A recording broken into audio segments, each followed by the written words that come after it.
विभिन्न माध्यमों के लिए लेखन, इस पाठ से संबंधित हम यहाँ पर कुछ एमसीक्यूज और वन वर्ड क्वेश्चंस करेंगे और जो कि बहुत ही यूज़फुल रहेंगे आपके एग्ज़ाम पर्पस से। शुरू करते हैं प्रश्न नंबर 1 के साथ। खबर में लेखक तथ्यों को बदल नहीं सकता। तथ्यों को यानी जो आपका फैक्चुअल डाटा होता है वो आप उसको चेंज नहीं कर सकते अपने न्यूज़ में जो भी बता रहे हैं, पर दो या दो से अधिक तथ्यों के मेल से असलियत खोल सकते हैं। यानी कि आप दूसरे तथ्य के सहारे जो है उस तथ्य की पोल खोल सकते हैं, ये आप कर सकते हैं। तो ये कथन किसका है? रघुवीर सहाय, नवनीत, शमशेर बहादुर या फिर अग्रवाल। तो ये तथ्य जो है, ये जो कथन कहा गया है, ये रघुवीर सहाय जी के द्वारा कहा गया है। प्रश्न नंबर 2, निम्न में से जनसंचार के प्रमुख साधन कौन से हैं? घोड़ा, कबूतर, मोर, हवाई जहाज, रेल, बस, प्रिंट, टीवी, रेडियो और इंटरनेट। उपयुक्त कोई भी नहीं। तो इसका जो सही उत्तर है वो है प्रिंट, टीवी, रेडियो और इंटरनेट। ये जनसंचार के प्रमुख साधन है हमारे। प्रश्न नंबर 3, जनसंचार के आधुनिक माध्यमों में सबसे पुराना कौन सा है? इंटरनेट, रेडियो, टीवी, मुद्रित अथवा प्रिंट। तो सबसे पुराना माध्यम कौन सा है? पुराना माध्यम जो है, पहले क्या था हमारे पास जनसंचार के माध्यमों में सबसे पुराना माध्यम? तो इनमें से जो सबसे पुराना माध्यम है वो हमारा मुद्रित तथा प्रिंट। न्यूज़पेपर्स, हमारे मैगजीन्स वगैरह, ये जो है मुद्रित और प्रिंट माध्यम है जिनसे हम चीज़ें पता रखते थे। हमें न्यूज़ वगैरह सब कुछ, ये सारी जानकारी देश विदेश से संबंधित जो भी है वो सब कुछ हमें मुद्रित तथा प्रिंट माध्यम से पता लगता था। प्रश्न नंबर 4, मुद्रण की शुरुआत किस देश से हुई थी? भारत, नेपाल, चीन या फिर जापान। तो ये चीन से हुई थी। प्रश्न नंबर 5, छापे खाने का आविष्कार किसने किया था? चार्ल्स बेबेज, गुटेनबर्ग, मार्कोनी या जॉन लॉगी बेयर्ड ने। तो गुटेनबर्ग जो है उन्होंने छापे खाने का आविष्कार किया। प्रश्न नंबर 6, भारत में पहला छापाखाना कब खुला? 1554, 1556, 1558, 1560। तो सन 1556 में पहला छापाखाना खुला। प्रश्न नंबर 7, गुटेनबर्ग कहाँ का रहने वाला था? जर्मनी, चीन, भारत या फिर जापान। तो वो जर्मनी का रहने वाला था। प्रश्न नंबर 8 लेते हैं। भारत में पहला छापाखाना किसने खोला? अब यहाँ पे भारत में पहला छापा, यहाँ पहले छापा खाने की बात हुई कि किसने खोला सबसे पहले, तो वो चाहे कोई कहीं का भी हो। अब यहाँ पे भारत में सबसे पहले छापा खाना किसने खोला इसकी बात हो रही है। मुस्लिमों ने, यहूदियों ने, मिशनरियों ने या फिर मंगोलों ने। तो किसने भारत में छापा खाना पहले खोला है? तो मिशनरियों ने।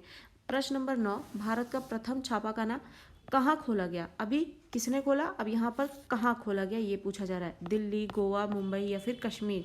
तो सबसे पहले कहाँ खोला गया ये छापाखाना? गोवा में खोला गया। प्रश्न नंबर 10 लेते हैं। मुद्रित माध्यमों में आता है अखबार, पत्रिकाएं, पुस्तकें, TV, internet, radio, tape recorder, उपर्युक्त सभी। तो मुद्रित क्या है हमारा? जो प्रिंट और लिखित माध्यम है वो। तो इसमें कौन से माध्यम आ जाएंगे हमारे? अखबार, पत्रिकाएं, पुस्तकें। प्रश्न नंबर 11, मुद्रित माध्यम किसके काम का नहीं है? निरक्षर, गरीब, अमीर या फिर साक्षर। तो ये किसके काम का नहीं है? निरक्षर, जो पढ़ नहीं सकता उसके लिए ये जो है ये किसी भी काम का नहीं होगा। प्रश्न नंबर 12, समाचार किस शैली में लिखा जाता है? सीधा पिरामिड, उल्टा पिरामिड, टेढ़ा पिरामिड या फिर हल्का पिरामिड। तो समाचार की जो लेखन शैली है वो उल्टा पिरामिड शैली में लिखी जाती है। प्रश्न नंबर 13, उल्टा पिरामिड शैली को कितने भागों में बांटा जा सकता है? 1, 2, 3 या फिर 4। तो इसको 3 भागों में बांटा जा सकता है। प्रश्न नंबर 4, 3 भागों में कौन कौन से होते हैं ये भी आप साथ साथ, इंट्रो, बॉडी और समापन। उत्तर प्रदेश के उन्नाव जिले में एक सड़क दुर्घटना में आज 20 लोगों की मौत हो गई। मृतकों में 5 महिलाएं और 3 बच्चे थे। उल्टा पिरामिड शैली के अनुसार ये समाचार के किस भाग में लिखा जाना चाहिए? इंट्रो में, समापन में, बॉडी में या उपर्युक्त कोई भी नहीं। तो इसको जो है इंट्रो में लिखना चाहिए। क्या होता है कि उल्टा पिरामिड शैली में न्यूज़ लिखी जाती है और उल्टा पिरामिड शैली का मतलब ये है कि आप डायरेक्ट कंक्लूजन बता दें सबसे पहले, जिसको इंट्रो बोला जाएगा। देन आप बॉडी में जो है सब चीज़ें बताएं, समापन में आप सब कुछ कंक्लूजन जो है लेकर चलें।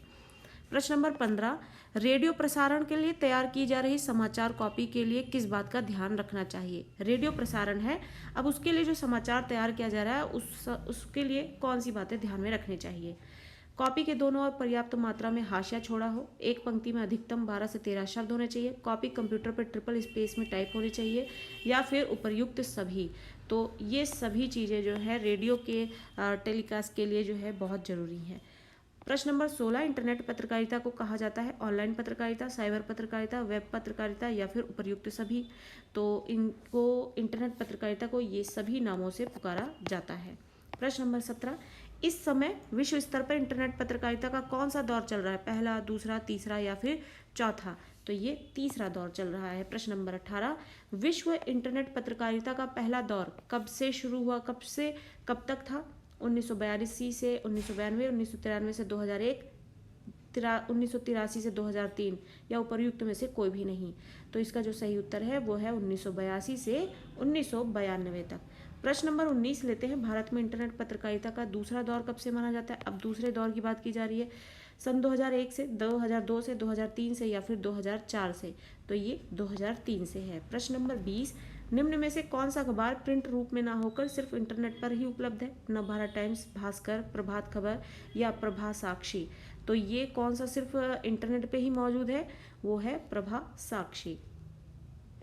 ये प्रिंट रूप में नहीं है, सिर्फ इंटरनेट पर ही उपलब्ध होता है, प्रभा साक्षी। प्रश्न नंबर 21, इंटरनेट पत्रकारिता आजकल बहुत लोकप्रिय है। क्यों लोकप्रिय है? इससे दृश्य एवं प्रिंट दोनों माध्यमों को लाभ मिलते हैं। इससे खबर बहुत तीव्र गति से पहुंच जाती है। इससे न केवल संप्रेषण, पुष्टि, सत्यापन होता है, बल्कि खबरों का बैकग्राउंड तैयार करने में भी तत्काल सहायता मिलती है, या फिर उपर्युक्त सभी। तो ये सारे कारण हैं जिसकी वजह से इंटरनेट पत्रकारिता आजकल बहुत ज़्यादा लोकप्रिय है। ये सारी सुविधाएं इसमें उपलब्ध होती हैं। प्रश्न नंबर 22 लेते हैं, टीवी पर प्रसारित खबरों के लिए महत्वपूर्ण क्या है? विजुअल, बाइट, नेट या उपर्युक्त सभी? तो उसके लिए ये सारी चीज़ें बहुत जरूरी हैं। प्रश्न नंबर 23, रेडियो समाचार की भाषा ऐसी हो जिसमें आप बोलचाल के कठिन शब्दों का प्रयोग हो, जिसमें समाचार वाचक आसानी से पढ़ सके, जिसमें आम बोलचाल की भाषा के साथ साथ सटीक मुहावरों का प्रयोग हो, जिसमें सामासिक और तत्सम शब्दावली की बहुलता हो। तो कैसी भाषा होनी चाहिए? जिसे समाचार वाचक जो है आसानी से पढ़ सके। किसी भी समाचार के लिए जो है उसकी भाषा शैली बहुत ही सरल और सहज होनी चाहिए। और रेडियो समाचार हो, रेडियो नाटक हो, रेडियो कहानी हो, कुछ भी हो, रेडियो से रिलेटेड जितना भी रिटन मटेरियल होता है वो बहुत ही आसान भाषा में होता है, जिससे कि वाचक जो है आसानी से पढ़ सके और बोल सके, और सुनने वाले जो हैं श्रोतागण जो है उसे बहुत ही आसानी से बिना किसी अटकाव के सुन सकें। प्रश्न नंबर 24, जिसमें एंकर खबर को सीधी सीधे दर्शकों तक पहुंचाता है या दर्शकों को बताता है कि कहाँ, क्या, कब और कैसे हुआ, क्या कहलाता है? Phone in, dry anchor, live या फिर एंकर बाइट? तो ये क्या होता है? ये होता है ड्राई एंकर। प्रश्न नंबर 25, किसी खबर का घटनास्थल से सीधा प्रसारण क्या कहलाता है? फोन इन, एंकर विजुअल या फिर लाइव या उपर्युक्त में से कोई भी नहीं? तो वो लाइव कहलाता है। प्रश्न नंबर 26, उल्टा पिरामिड शैली में क्या नहीं होता? इंट्रो, बॉडी, समापन या फिर निष्कर्ष? तो उल्टा पिरामिड शैली में क्या नहीं होता? इसमें से इंट्रो, बॉडी, समापन या फिर निष्कर्ष? तो इसमें से नहीं होता जो वो है निष्कर्ष। प्रश्न नंबर 27, ऑल इंडिया रेडियो की स्थापना कब हुई? सन 1935 में, 36 में, 37 में या फिर 38 में? तो ऑल इंडिया रेडियो की स्थापना जो है सन 1936 में हुई। प्रश्न नंबर 28 लेते हैं, रेडियो किस माध्यम के अंतर्गत आता है? दृश्य, प्रिंट, श्रव्य या फिर दृश्य श्रव्य? तो ये सिर्फ श्रव्य माध्यम है। प्रश्न नंबर 29, टेलीविजन चैनल पर दी जाने वाली खबर का पहला चरण क्या कहलाता है? Breaking news. पहला चरण, अगर न्यूज़ दी जा रही है तो उसमें उसका पहला चरण क्या है? Breaking news, dry anchor, phone in या फिर लाइव? तो वो होती है ब्रेकिंग न्यूज़। प्रश्न नंबर 30 लेते हैं, सर्वाधिक खर्चीला जनसंचार माध्यम कौन सा है? इंटरनेट, टीवी, रेडियो या फिर प्रिंट? तो सबसे ज़्यादा खर्चीला जो है वो है इंटरनेट। प्रश्न नंबर 31, शोध का काम किसने आसान कर दिया है? तो वो है इंटरनेट ने। पिरामिड शैली के प्रमुख भाग क्या है? तो पिरामिड शैली में क्या क्या चीज़ें जो है मुख्य हैं? इंट्रो, बॉडी और समापन। जनसंचार के माध्यमों के किन्हीं दो कार्यों का उल्लेख करें। जो जनसंचार के माध्यम है उनके दो मुख्य काम क्या हैं? सूचना देना, एजेंडा तैयार करना।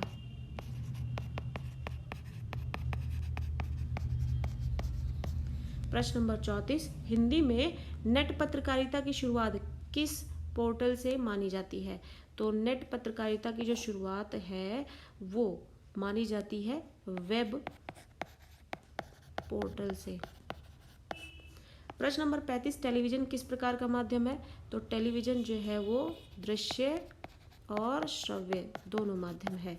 प्रश्न नंबर 36, टेलीविजन चैनल पर दिखाए जाने वाले समाचार का अंतिम चरण क्या कहलाता है?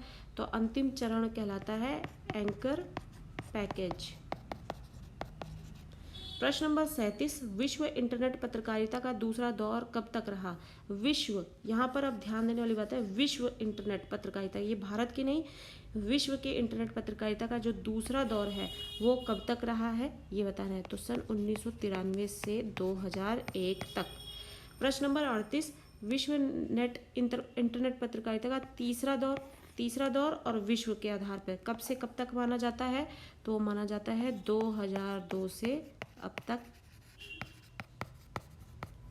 प्रश्न नंबर 39, भारत में इंटरनेट पत्रकारिता का कौन सा दौर चल रहा है? अब भारत की बात हो रही है।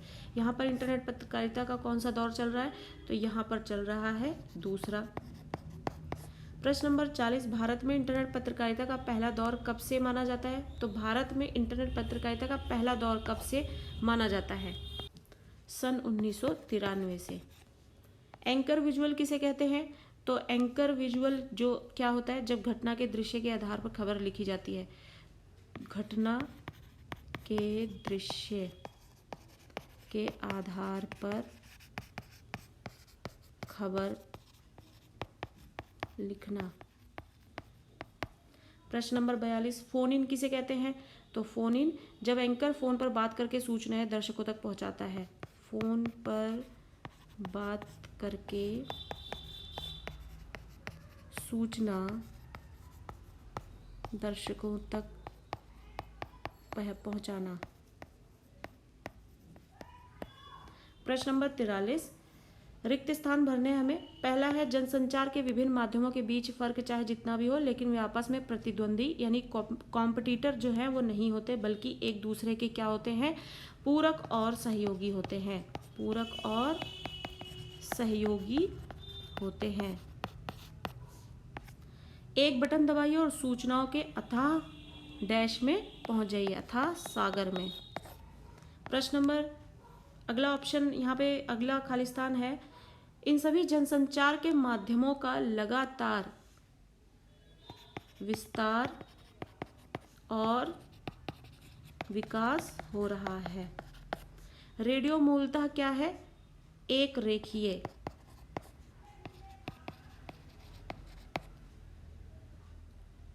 समाचार कॉपी में ऐसे जटिल और उच्चारण में कठिन शब्द जो हैं वो क्या होते हैं? संक्षिप्त अक्षर, अंक आदि नहीं लिखने चाहिए जिन्हें पढ़ने में जबान लड़खड़ाए। संक्षिप्त।